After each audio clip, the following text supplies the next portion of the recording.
చూడు బ్రదర్ మీరు ఒకటి విషయం గమనించుకోవాలి. ఏ పార్టీ అయినా పార్టీలో ఉన్న లోపాలను ఖచ్చితంగా మాట్లాడుకుంటారు, సవరించుకుంటారు, ముందుకు పోతారు.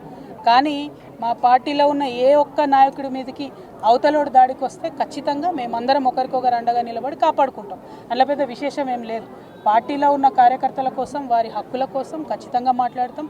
ఇంటర్నల్గా పార్టీలో జరగాల్సినటువంటి మార్పులు చేర్పులు జరగాలని కోరుకుంటాం. అందులో పెద్ద తప్పు లేదు. అది జరగకపోతే పార్టీలు ముందుకు పోవడం కూడా ఉండదు.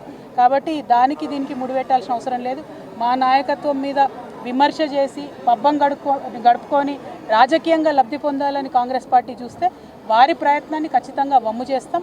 ఎవరికైతే మా నాయకుల మీద కేసులు పెడుతున్నారో హరీష్ రావు గారు కావచ్చు, కేటీఆర్ గారు కావచ్చు, అందరికన్నా ముఖ్యంగా కేసీఆర్ గారు కావచ్చు, వారందరినీ కూడా కాపాడుకుంటూ పార్టీని ముందుకు తీసుకొని పోతాం. అంతర్గతంగా మాట్లాడుకునే అనేక అంశాలు ఉంటాయి, అవి కూడా ఖచ్చితంగా మాట్లాడుకుంటాం. Thank you. జై తెలంగాణ, జై కేసీఆర్.